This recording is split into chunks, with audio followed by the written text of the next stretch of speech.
Hey up everybody, my name's Joshua Morrison, director of Johnny Moz's Lessons in Confidence. Today I want to talk to you a little bit about anxieties in the brain and so on, because I think we've all had that sort of thing where, you know, anxiety is the basic idea of just overly worrying about stuff that doesn't really matter. Pretty much that's what anxiety is. And there's anxiety disorder, and that's a whole other realm of conversation. That's not exactly what I'm talking about. I'm talking about just the general idea of an anxiety, because you don't need to have anxiety disorder to have some odd bit of anxiety every now and then, right? So I'll give you a good example.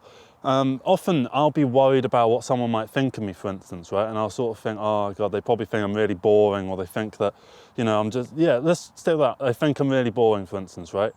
So I'm talking to this person, I'm saying the stuff that I'm saying, and I'm sat there worrying, they think that I'm really boring, right? Now, if they were to say, God, Josh, you're really boring, that would suddenly mean that I would just no longer care what that person thought of me, right? It would confirm my anxiety for sure, and in that confirmation would come the rejection of what that person said. Because I, you know, try and love myself and all that sort of stuff, because that's what you're meant to do. You're meant to love yourself and all that. So if someone does say to me, oh, you're really boring, and I'm really worried that they're thinking that I am boring, and they've just confirmed it, I don't really care what that person has to say about me after that point. And after that point, I can just carry on being boring. And that's kind of fine. I'll just carry on being boring. If they want to be bored, let them be bored. If they want to just go off and, you know, have a conversation with someone who they think is interesting, then go on. I mean, are they so fucking interesting? And what have they got to say? I mean, they were kind of boring me with all their conversations about football, and I'm not really into football. And they keep going on and on and on about it, right? And I'm sat there trying to listen, be an active listener and all that. And then I turn around and I start talking about the stuff I'm talking about, and then they go, oh yeah, you're kind of boring. And that's happened the odd time. I'm not saying with that, that's a very basic example, right? And that kind of thing can happen throughout your life, where someone will say something negative to you, and that will kind of make you just no longer care what that person thinks. And I reckon that's a good thing to have, because yeah, it's important to not necessarily overly worry about what people think of you, but to at least be aware that, you know, you might be causing discomfort or something like that to other people that are around you. You want the people around you to feel as good as possible, because you're a good person. You want others to feel good, and you want to bring goodness onto others, right? And if they kind of turn around and go, oh yeah, you're actually a load of shite, then why should I have to worry about what that person says about me any further, right? That sort of stuff never sticks with me. The stuff when I'm like laying in bed, you know, when you lay in bed and like you stay up like really late, like, and you replay awkward memories from your past. Never in those memories is someone sort of actively confirming your anxiety. It's always the uncertainty and the questioning of whether that person was maybe thinking that causes the little anxieties in the brain, that causes you to stay up late at night and wonder what that person actually thought about you. But if they actually come out and just say, you're really boring, then suddenly I'm not worrying about what they think anymore. Like, there's been loads of times when I have been actively boring, right? And I've thought that I was boring, that I've then sat and worried about that and tried to use that as a way of improving myself to become less boring. What was I doing that was boring? Was I going too long about a niche topic? Was I maybe not explaining the parts of the topic in a way that they can understand? Was I just assuming that they knew all this knowledge and they're nodding along like, yep, oh, right. Right? And so going forward, I try and recognize when people are doing that, when they're doing the whole sort of pleasantry nod, like, oh yeah. Now I can see that, and when I see that happen, I know to kind of shift course a little bit. And the anxiety is still sort of there. It's the thing that's making me go, oh, that person is getting a little bit bored. Let me switch it up a little bit and bring them more into the conversation. So if I see that they're kind of sitting there nodding along going, I'll then try and switch up and finish it up with a question that they can answer, and that can allow them to shift the conversation into another direction. And then, you know, they take the time to start talking, and I'm the one that becomes the listener. And maybe they'll notice that I'm sort of going, and then they'll do the same thing in reverse. And that's kind of the nature of a conversation, is you're passing the torch back and forth to one another. And then once you've got the torch, you make your point, and then you pass the torch on to the next person, they make their little point, and then you pass the torch on and that person makes their point, and so on and so forth. And that's just the nature of conversation. And anxiety is just a worry that you're not doing that properly. And, you know, we all have our own little, like, idiosyncrasies, right? The little things that make us us, right? And sometimes you will be, like, you will meet a person and you'll have an instant negative opinion of them. And maybe they'll go off and they'll notice that maybe you looked like you had a negative opinion on them, and they'll stay up late at night. And maybe you worrying about your little facial reactions there will make you stay up at night by proxy.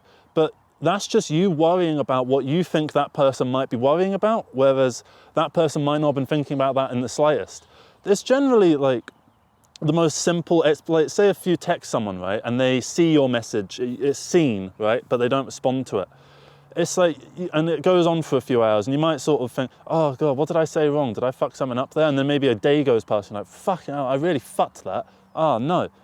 But, you know, they were probably just busy, or they probably, like, they haven't thought about it. They're not actively going around thinking, oh, that person that texted me is such an arsehole, they're such a twat.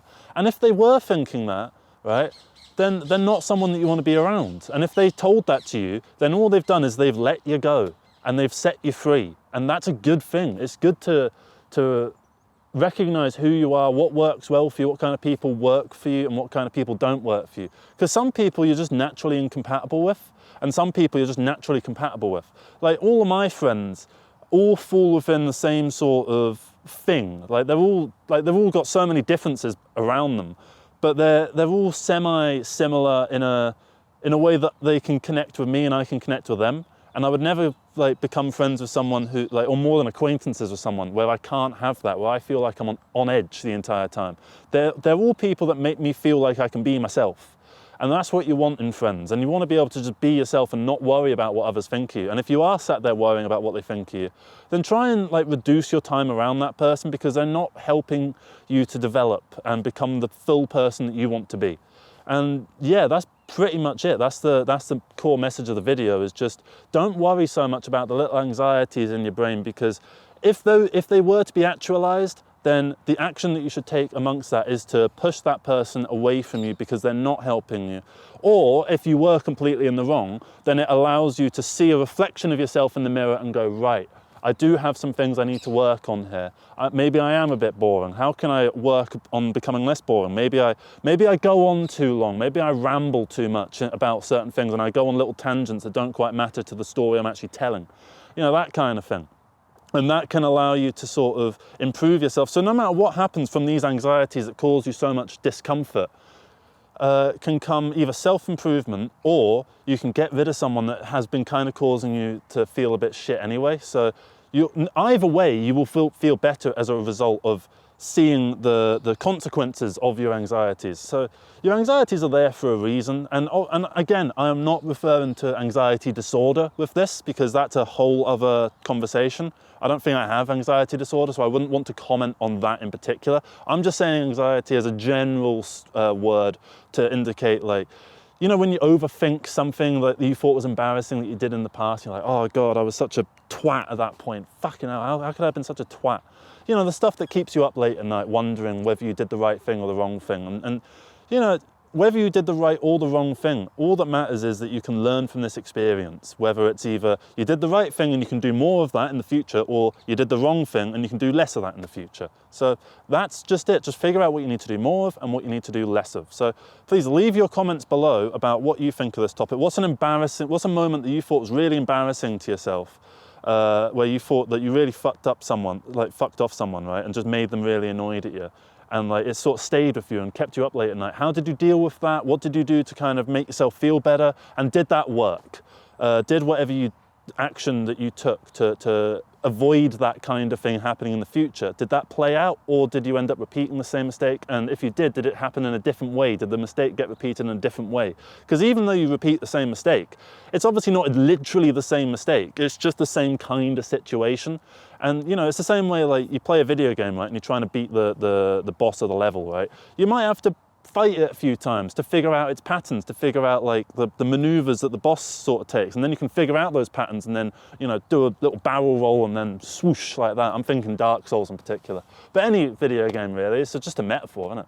So yeah, hope you have a good rest of the day. If you've just recently felt embarrassed by something that you've done, let us know what that was, because you know, we're all open here. It's a safe little space, this, where we can, you know, be free to discuss our problems and the things that we do wrong. Like, I'm certainly not a perfect fucking specimen, and neither are you. And we shouldn't expect ourselves to be, and we shouldn't try and project this image of perfection, because none of us are perfect. And if we were, it would be a boring fucking world, wouldn't it? Because then everyone would just go around doing the right thing all the time. So yeah, that's about it from me. Hope you have a good rest of the day. Love you all, and take care, everybody. Bye-bye.